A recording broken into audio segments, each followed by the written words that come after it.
মইৰাবাৰী বিদ্যুৎ বিভাগৰ এগৰাকী কৰ্মচাৰী বদলি হোৱাত ৰাইজৰ হাহাকাৰ অৱস্থা। লাহৰীঘাট বিদ্যুৎ উপসংমণ্ডলৰ অধীনস্থ এগৰাকী বিদ্যুৎ বিভাগৰ কৰ্মচাৰীৰ বদলীকৰণ হোৱাত অঞ্চলজুৰি প্ৰতিবাদ। বিদ্যুৎ বিভাগৰ স্থায়ী কৰ্মচাৰীজনৰ নাম গণেশ ৰায়। গণেশ ৰায় দীৰ্ঘদিনৰ পৰা মইৰাবাৰীত কাৰ্যনিৰ্বাহ কৰি আছিল। কিছুদিন পূৰ্বে কৰ্মচাৰীজনৰ অন ঠাইলৈ বদলীকৰণ হয়।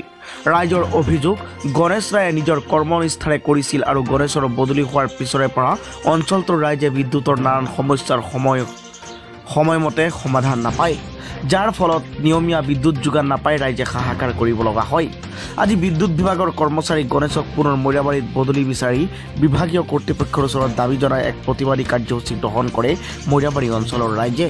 আমি মইৰাবাৰী ৰাইজৰ ফালৰ পৰা কৈ আছোঁ, মইৰাবাৰীৰ লাইনমেন আছিল গণেশ, বিদ্যুৎ বিভাগৰ লাইনমেন।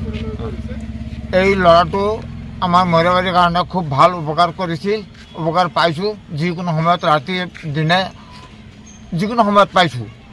গতিকে এই লাইনমেনজনক হোজাইত ট্ৰান্সফাৰ হোৱা বুলি আমি গম পাই আমি এতিয়া GM বিদ্যুৎ বিভাগৰ যে GM তেখেতক আমি অনুৰোধ জনাওঁ, হাজাৰবাৰ অনুৰোধ জনাওঁ, এই গণেশ বিদ্যুৎ বিভাগৰ লাইনমেনজনক আমাৰ মইৰাবাৰী উভতাই অনতিপলমে দিলে ভাল হয়।